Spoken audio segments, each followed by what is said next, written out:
Good morning everyone, कैसे हैं आप सब।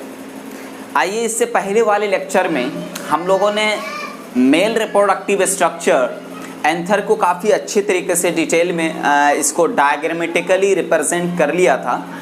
बल्कि इसमें हम लोगों ने डायग्राम को ड्रॉ करने के बाद हमने एंथर के 4 लेयर्स उसको भी हमने अच्छी तरीके से स्टडी कर लिया था। ठीक है, फिर हमने पॉलन ग्रेन फाइनली बना लिया था, यानी मेल गैमेटोफाइट को रिप्रेजेंट करने वाला स्ट्रक्चर हमने बना लिया था। तो हमने लास्ट में जाते जाते पिछले लेक्चर में पॉलन ग्रेन्स के बारे में भी हमने पढ़ लिया था कि pollen grains are covered from 2 layers and first exine and the second is intine. Intine is internal layer and exine is outer layer. ये चीज़ें हमने देख ली थी। आइए थोड़ा रिवीजन करते हैं। हमने पिछले क्लास में क्या देखा था कि हमने पॉलन ग्रेन के बारे में स्टडी करना शुरू कर दिया था। हमने बोला था कि पॉलन ग्रेन जो होता है वो कितने लेयर से, 2 लेयर से घिरा हुआ होता है, कवर्ड होता है। पहला होता है एक्साइन और दूसरा होता है इंटाइन। क्लियर है, यहाँ तक आपको याद आएगा। हमने बोला था ये एक पॉलन ग्रेन है और ये एक ऊपर का पॉलन ग्रेन का वॉल है जिसको हम लोग एक्साइन बोल रहे हैं। इसी एक्साइन में क्या होता है, इंटरवल होता है कहीं कहीं जहाँ पर स्पोरोपोलिनिन एब्सेंट होता है और इसे ही हम क्या बोलते हैं, यही जो हमारा पोर है या अपर्चर है, अपर्चर, इसे ही हम क्या बोलते हैं, जर्म पोर। मेरे बच्चों क्लियर है, इसे ही हम जर्म पोर बोलते हैं। और मैंने आपको बोला था कि एक्साइन का जो वॉल होता है वो कवर्ड होता है या फिर वो मेडअप होता है किस चीज़ का बना हुआ, तो ये क्या, मान लीजिए स्पोरोपोलिनिन का बना हुआ। किस चीज़ का बना हुआ होता है, स्पोरोपोलिनिन। तो ये जो आप देख रहे हैं एक्साइन वॉल किस चीज़ का बना हुआ है, स्पोरोपोलिनिन। और आपको एक चीज़ मैंने ये भी बताया था कि स्पोरोपोलिनिन जर्म पोर पर एब्सेंट होता है क्योंकि वो हार्ड लेयर है। तो जाहिर सी बात, अगर हार्ड लेयर से घिरा हुआ रहेगा तो फिर जर्म पोर तो रहेगा नहीं, उसमें अपर्चर कहाँ रहेगा। ठीक है, और ये जर्म पोर का काम क्या है मेरे बच्चों, यहीं से पॉलन ट्यूब, ये जैसे अंदर पॉलन ट्यूब बना और ये पॉलन ट्यूब जो होगा यहीं से पॉलन ट्यूब क्या होगा, बनेगा। कहाँ से, यही जर्म पोर से। एक पॉलन न्यूक्लियस होगा और 2 यहाँ पे मेल गैमेटोफाइट। ठीक है, तो एक पॉलन ट्यूब यहीं से बनेगा। समझ में आई बात। तो पॉलन ट्यूब कहाँ से अराइज होंगे, इसी जर्म पोर से। क्लियर है। तो मेरे बच्चों एक्साइन के बारे में हम लोगों ने क्या बोला था मेरे बच्चों, ये हार्ड है, आउटर लेयर है और स्पोरोपोलिनिन का बना हुआ है। बहुत इंपॉर्टेंट है, यहाँ से क्वेश्चन होते ही होते हैं। यही चीज़ें हमने पढ़ा था। मैंने बोला था स्पोरोपोलिनिन जो होता है ये मोस्ट रेजिस्टेंट है फॉर ऑर्गेनिक मटेरियल, जैसे कि एंजाइम्स, स्ट्रॉन्ग एसिड्स, ये सारी चीज़ें इसका कुछ नहीं उखाड़ सकता, कुछ नहीं बिगाड़ सकती ये सारी चीज़ें, बल्कि ये इतना स्ट्रॉन्ग होता है अपने आप में। ठीक है, इसीलिए पॉलन ग्रेन जो होता है वो हाई टेम्परेचर और स्ट्रॉन्ग एसिड में भी एग्जिस्ट कर जाता है। ठीक है मेरे बच्चों। फिर मैंने इंटाइन की बात की थी। इंटाइन की हमने क्या क्या बात की थी कि ये थिन लेयर होता है और ये कंटिन्यूअस इनर लेयर है, कंटिन्यूअस इनर लेयर। कंटिन्यूअस हमने क्यों बोला, क्योंकि इसके बीच में आप देख रहे हैं कहीं पर कोई भी इंटरवल नहीं है, बिल्कुल कंटिन्यूअस है। तो इसीलिए हमने इसको क्या बोला कि थिन और कंटिन्यूअस लेयर है। तो मेरे बच्चों यहाँ तक हम लोगों ने डिस्कस कर लिया था। लेकिन हम जो अब बताने वाले हैं इससे पहले, हाँ एक चीज़ और, यहाँ पे इंटाइन किस चीज़ का मेडअप था मेरे बच्चों, मेडअप फ्रॉम या मेडअप ऑफ पेक्टिन और सेलुलोज। तो मेरे बच्चों ये चीज़ याद रखिएगा कि पेक्टिन और सेलुलोज का मेडअप कौन है, इंटाइन, और स्पोरोपोलिनिन का, स्पोरोपोलिनिन से बना हुआ कौन है, एक्साइन। ये चीज़ें आपको यहाँ से याद रखनी है, क्वेश्चन से हैं यहाँ पे। जब आप प्रीवियस ईयर के क्वेश्चन से MCQs लगाएंगे तो आपको पता चलेगा कि यहाँ से कितने इंपॉर्टेंट है क्वेश्चन है। ठीक है, अब मैं आपको बता दूँ एक चीज़ कि on maturity pollen grains they have 2 celled structure. जब एक पॉलन ग्रेन से मैच्योरिटी पे पहुंच जाते हैं तो उसके पास 2 सेल्ड स्ट्रक्चर होते हैं। कैसे, वो चीज़ मैं आपको यहाँ पे रिप्रेजेंट करूँगा। ठीक है, तो मैं इसको थोड़ा सा, ये तो पिछले क्लास का रिवीजन था, मैं आपको बता रहा हूँ। आपको हमने क्लास में क्या बताया था कि जैसे मान लीजिए ये माइक्रोस्पोर मदर सेल है, चलो शॉर्ट में लिखता हूँ, माइक्रोस्पोर मदर सेल। हमने क्या बोला था मेरे बच्चों कि यही माइक्रोस्पोर मदर सेल मियोसिस में जाएगा और मियोसिस में जाने के बाद कितने 4 माइक्रोस्पोर्स का फॉर्मेशन करेगा और हर माइक्रोस्पोर क्या होगा, हैप्लॉइड होगा। क्लियर है, ये चीज हमने बताया था। ये क्या है, माइक्रोस्पोर, माइक्रोस्पोर, ठीक है। हमने आपको ये भी बोला था कि ये tetrad microspore, microspore of tetrad ऐसे भी बोल सकते हैं हम लोग। टेट्राड हम लोग क्यों बोलते हैं, क्योंकि मेरे बच्चों ये 4 नंबर इन 4 है, in the form of cluster present होता है। क्लस्टर जैसे कि इसकी बात करें जहां पे आपको 3 दिखेगा और एक पीछे की तरफ, ठीक है। मैंने यहाँ पे खोल के दिखा दिया आपको। तो माइक्रोस्पोर हमने बना लिया, या तो यही माइक्रोस्पोर या फिर यही पॉलन ग्रेन, यही पॉलन ग्रेन एक में, यानी हर एक पॉलन ग्रेन होगा। तो एक यहाँ पे पॉलन ग्रेन, इसमें क्या होगा, माइटोसिस, क्या होगा, माइटोसिस। यही एक की हम बात कर रहे हैं, एक में माइटोसिस होगा, मतलब सब में होगा लेकिन एक को हम दिखा रहे हैं। इसमें जैसे ही माइटोसिस होगा तो ये मेरे बच्चों 2 सेल्ड स्ट्रक्चर बना लेगा। एक इसमें हो जाएगा हमारा ट्यूब सेल या फिर vegetative cell, vegetative cell, tube cell या फिर वेजिटेटिव सेल, और दूसरा जो है हमारा ये होगा हमारा जनरेटिव सेल।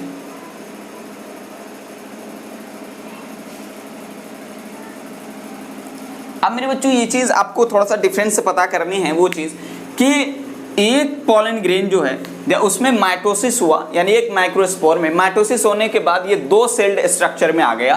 दोनों के पास न्यूक्लियस होंगे, ठीक है। लेकिन ये जो वेजिटेटिव सेल है इसके पास जो न्यूक्लियस होगा वो कैसा होगा, irregular in shape, irregular in shape, nucleus irregular shape का प्रेजेंट होगा।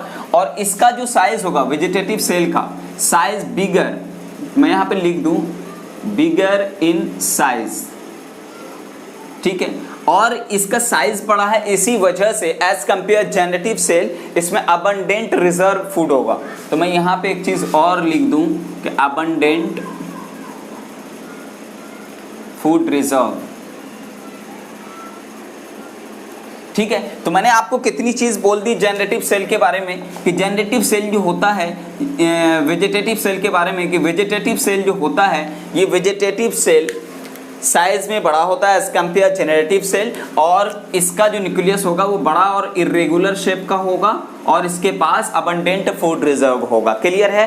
अब जनरेटिव सेल की अगर हम बात करें तो ये इसके कंपेयर में स्मॉल इन साइज होगा, स्मॉल इन साइज, ठीक है।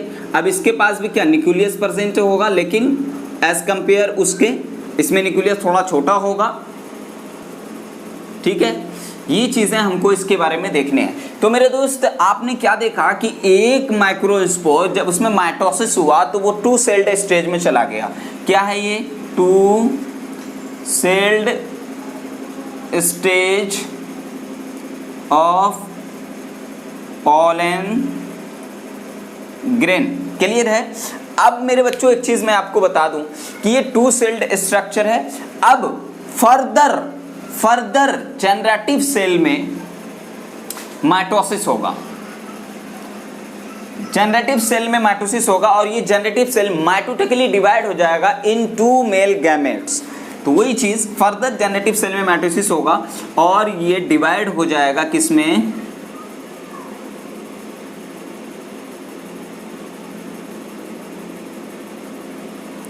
ये देखिए ये हमारे जनरेटिव सेल जो हैं वो किसमें, 2 मेल या फिर इसको स्पर्म सेल बोलते हैं, यानी male gamete.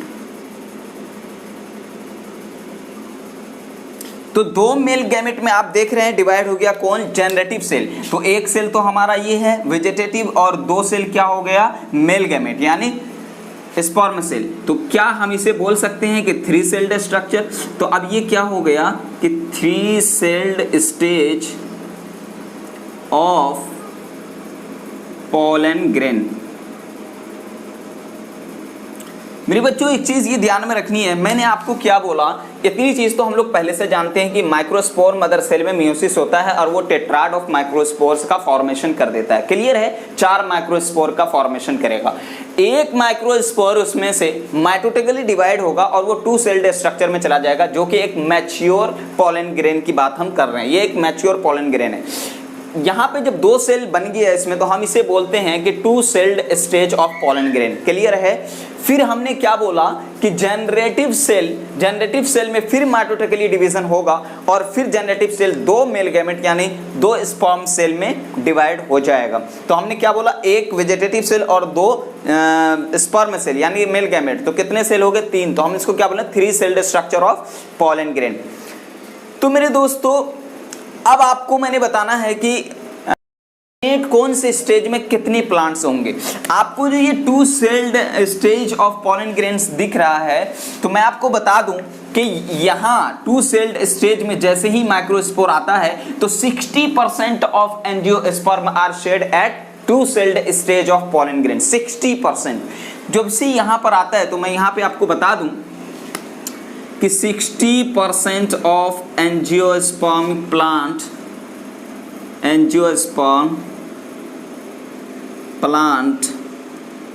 Are shed at 2 celled stage of pollen grain. Clear है? मैंने आपको क्या बोला कि 60% of angiosperm plant are shed at 2 celled structure, मतलब 60% प्लांट जो होते हैं वो इसी जगह में कर जाते हैं। लेकिन रेस्ट 40% प्लांट के लिए हमें मतलब जनरेटिव सेल किस में डिवाइड हो जाता है? 2 मेल गैमेट्स। अब इसकी बात कर लेते हैं हम कि 3 सेल्ड स्ट्रक्चर जो है इसमें rest 40% of angiosperm are shed at 3-celled stage of pollen grain। ठीक है? तो यहां तक आपको ये चीजें क्लियर हुई कि मैंने बोला माइक्रोस्पोर मदर सेल में मियोसिस होगा, 4 माइक्रोस्पोर का फॉर्मेशन करेगा, जिसको हम लोग क्या बोलेंगे? Tetrad microspore. तो एक माइक्रोस्पोर यानी हर माइक्रोस्पोर माइटोटिकली डिवीजन करेगा। एक माइक्रोस्पोर उसमें फिर माइटोसिस होगा और वो 2 सेल्ड स्ट्रक्चर में आ जाएगा। एक होगा उसमें वेजिटेटिव सेल और दूसरा होगा जेनेटिव सेल। वेजिटेटिव सेल को हम लोग ट्यूब सेल भी बोलते हैं। तो वेजिटेटिव सेल और जेनेटिव सेल में डिफरेंस क्या है कि वेजिटेटिव सेल जो होता है वो साइज में बड़ा होता है, रेगुलर शेप्ड का इसमें न्यूक्लियस होता है। ठीक है? न्यूक्लियस इर्रेगुलर शेप्ड, न्यूक्लियस, यहाँ पे न्यूक्लियस तो लिख दूं। ठीक है मेरे बच्चों? फिर मैंने बोला कि इसमें जो होगा अबंडेंट फूड रिजर्व होगा। बेसिकली देखा जाए तो साइज बहुत बड़ा होता है इसका वेजिटेटिव सेल का। तो जनरेटिव सेल जो होता है ना, वो वेजिटेटिव सेल में फ्लॉट कर रहा होता है। ठीक है? अब मैंने जनरेटिव सेल की बात की, स्मॉल इन साइज होगा और इसके पास कोई मतलब एक रेगुलर शेप का न्यूक्लियस भी प्रेजेंट होगा, इर्रेगुलर नहीं, रेगुलर शेप का। ठीक है? फिर मैंने बोला ये 2 सेल्ड स्टेज है, तो 2 celled stage of pollen grain 60% of angiosperm plants are shed at 2 celled stage of pollen grain. 60%, remaining 40% तो होते हैं वो उसमें जनरेटिव सेल फिर माइटोटिकली डिवीजन शो करते हैं और फिर वो 2 स्पर्म सेल यानी कि मेल गैमेट में डिफरेंशिएट हो जाते हैं। फिर जाकर के हम इसको क्या बोलते हैं? 3 celled stage of pollen grain, यानी कि rest 40% of angiosperm are shed at 3 celled stage of pollen grain. Clear है यहाँ तक? तो मेरे दोस्त अब मैं एक चीज आपको बता दूं, शायद मैंने नहीं बताया, बता दूं वो चीज़ें, हालांकि आपकी इनसाइटिव में मेंशन नहीं है लेकिन मैं बता दूं। जैसे कि आपको मैंने क्या बोला था कि ये एक पोलन ग्रेन का स्ट्रक्चर है, ये उसके वॉल है। नीचे वाला वाल को हमने इंटाइन बोला था और ऊपर वाले वाल को हमने एक्साइन बोला था। और मैंने आपको ये बोला था कि यहाँ पर 3 इंटरवल प्रेजेंट है। अभी जस्ट इसके बाद मैंने जो पढ़ाया था 1 2 3, जहाँ से क्या पोलन ट्यूब जर्मिनेट होगा। क्लियर है? तो ये 3 पोर प्रेजेंट है, तो इसीलिए हम इसको नाम देते हैं, क्या नाम देते हैं बोलिए जरा? इसको हम लोग बोलते हैं ट्राइकॉलपेट। ट्राइकॉलपेट अब ये ट्राइकॉल्पेट जो है मतलब 3 जर्मपोर है तो हम इसको क्या नाम दे रहे हैं, ट्राइकॉल्पेट। ये किस में पाया जाता है, इन डायकॉट। इंपॉर्टेंट ये है कि ये किस में, डायकॉट। लेकिन मोनोकॉट की अगर हम बात करें तो मोनोकॉट में सिर्फ एक ही जर्मपोर प्रेजेंट होते हैं, इसीलिए इसको हम क्या बोलते हैं, मोनोकॉल्पेट। मोनोकॉल्पेट। तो मोनोकॉल्पेट जो होता है जिसमें एक ही जर्मपोर होते हैं और ये देखने को मिलता है it's seen in monocot plant, monocot में। तो डाइकॉट में हमें 3 जर्मपोर दिखेंगे पॉलन ग्रेन में, उसको हम लोग ट्राइकॉल्पेट बोलते हैं। और मोनोकॉट में जो होता है उसमें कितने, एक ही जर्मपोर दिखेंगे, इसीलिए हम उसको मोनोकॉल्पेट बोलते हैं। ये तो हमारा था पिछला का। अब मेरे दोस्त यहाँ तक शायद आपको क्लियर हो गई होगी सारी चीज़ें, ठीक है। अब हम लोग देखेंगे economic importance of pollen grains. तो क्लियर है, इसको नोट डाउन करें और मैं इसको रफ करता हूँ। अब हम लोग देखेंगे economic importance of pollen grains. What is the economic importance of pollen grains? जैसे हम लोग जानते हैं पॉलन ग्रेन्स, इसमें abundant amount of carbohydrates, vitamins और फैट्स etc ये सब के सब पाए जाते हैं।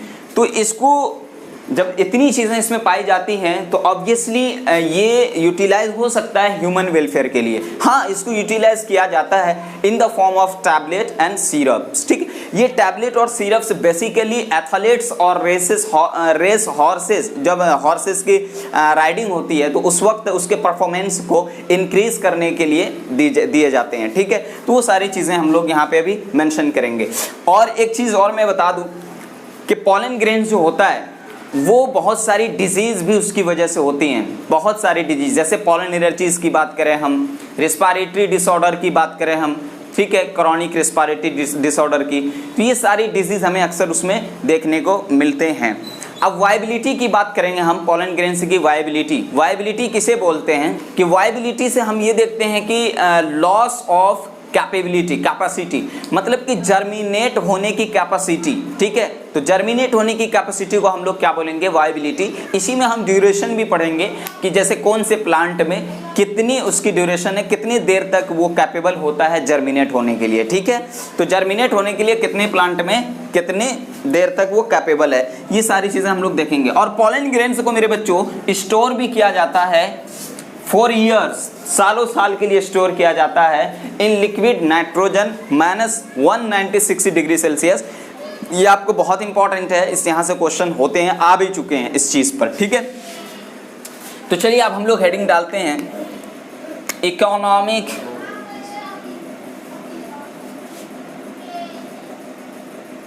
Importance of pollen grains. Economic importance of pollen grains, ठीक है। तो आइए हम लोग सब जितनी चीज़ें अभी अभी मैंने आपको बताई है सब मैं यहाँ पे अब मेंशन कर रहा हूँ।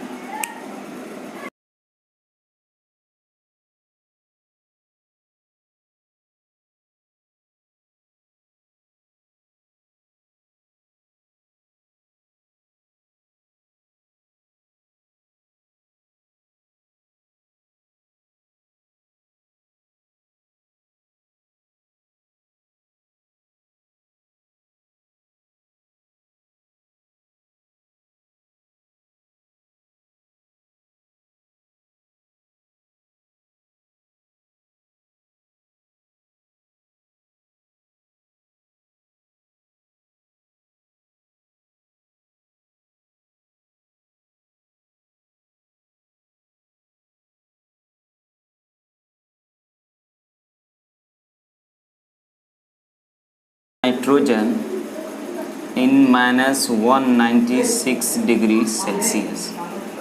ये तो बहुत इंपॉर्टेंट है क्वेश्चन।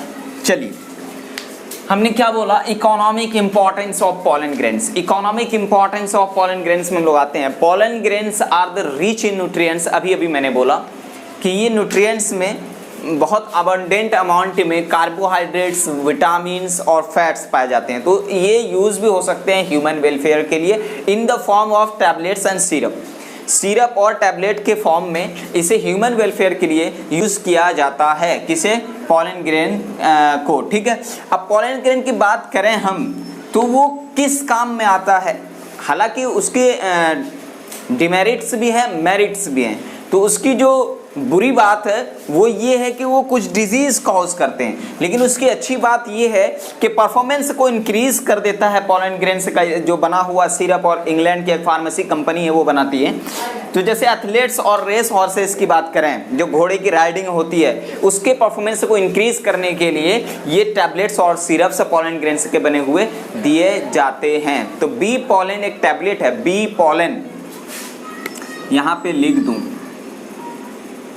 बी पोलन, तो इसे यूज किया जाता है। ठीक है, क्या देखा हमने economic importance of pollen grain में कि पोलन ग्रेन जो होता है उसमें बहुत ज़्यादा अमाउंट में कार्बोहाइड्रेट्स, विटामिन और फैट्स पाए जाते हैं। ठीक है, इसको ह्यूमन वेलफेयर के यूज़ किया जाता है, जैसे टैबलेट और सिरप के फॉर्म में। तो टैबलेट और सिरप के फॉर्म में इसका consumption has been claimed to increase the performance of athletes and race horses. ठीक है, अब दूसरी चीज हम लोग ये देखेंगे कि पोलन ग्रेन जो होते हैं वो बहुत सारी डिजीज भी कॉज करते हैं, बहुत सारी डिजीज कॉज करते हैं। वही चीजें देखें, pollen grains causes severe allergies, bronchial affliction, chronic respiratory disorders and pollen allergy E T C. ये सारी डिजीज भी कॉज करते हैं। जैसे कि क्रॉनिक रेस्पिरेटरी डिसऑर्डर की बात करें तो उसमें जैसे अस्थमा की बात करें, ठीक है, ब्रोंकाइटिस की बात करें, तो ये सारी डिजीज कौन, किसके पॉल्यूशन से, पोलन ग्रेन की वजह से कॉज होते हैं। ठीक है, तो ये चीजें हमने क्या देखा, एक तरफ बेनिफिट देखा और एक तरफ इसकी डिमेरिट्स देखा हमने कि भाई एक तरफ फायदा पहुंचा रहा है और दूसरी तरफ ये नुकसान भी पहुंचा रहे हैं पोलन ग्रेन्स। तो पोलन ग्रेन की अब आते हैं हम लोग वायबिलिटी पर। उसकी वायबिलिटी की बात करें, what is viability, capacity to germinate, कितने समय तक वो जर्मिनेट होने की कैपेसिटी रखता है, वो चीज को हम बात करेंगे। ये कैपेसिटी जो है डिपेंड करता है टेम्परेचर और ह्यूमिडिटी पर। वही चीजें मैंने यहाँ पे बोला, viability depends on temperature and humidity. ठीक है, जैसे वीट और राइस प्लांट की बात करें तो इसकी वायबिलिटी जो होती है वो 30 मिनट्स के बाद इसके पास जर्मिनेट होने की कैपेसिटी खत्म हो जाती है। ठीक है, अब अगर हम रोसेसी है, लेगुमिनेसी है, सोलेनेसी है, ये सारे पल्सेस की बात करें, ये सारी फैमिली की बात करें तो इसकी वायबिलिटी फॉर मंथ होती है। ठीक है, फॉर मंथ। अब हम बोल सकते हैं कि कुछ पोलन ग्रेन्स को पोलन बैंक, जैसे ब्लड बैंक होता है उसी तरीके से पोलन बैंक भी होता है कि पोलन ग्रेन्स को स्टोर करके रखा जाता है in liquid nitrogen 196 degree Celsius पर। जैसे वही चीज़ें मैंने यहाँ पे मेंशन कर दिया है कि pollen grains can be preserved for years, सालों साल के लिए रखा जा सकता है इन लिक्विड नाइट्रोजन, किसमें, कितने डिग्री सेल्सियस में, -196 डिग्री सेल्सियस। ओके मेरे बच्चों, तो हमने आज क्या देख लिया कि economic importance of pollen grains बहुत इंपॉर्टेंट है, थोड़ा सा याद रखिएगा। ये तो आपकी एनसीईआरटी में भी दिया हुआ है बिल्कुल डायग्राम के साथ, तो इसीलिए ये हमें याद रखने ही रखने हैं। तो मेरे बच्चों आज की क्लास में हम लोगों ने क्या देखा, कुछ नहीं, हम लोगों ने बस थोड़ा सा जो पोलन ग्रेन्स का पार्ट हमारा बचा हुआ था आते ही हमने देखा कि भाई वेजिटेटिव और जनरेटिव सेल भी इसमें एक मैच्योर पोलन ग्रेन में देखने को मिलता है। लेकिन 60% प्लांट ऑफ एंजियोस्पर्म जो हैं वो वेजिटेटिव सेल यानी 2 सेल्ड स्ट्रक्चर के फॉर्म में ही क्या होते हैं, शेड हो जाते हैं। लेकिन रेस्ट 40% जो होता है फर्दर उसमें माइटोटिकली डिवीजन होता है जनरेटिव सेल में और वो 2 मेल गैमेट में डिवाइड हो जाता है। ठीक है, 3 सेल्ड स्ट्रक्चर बना लेता है, वो 40% एंजियोस्पर्मिक प्लांट जो होते हैं उसमें शेड होते हैं।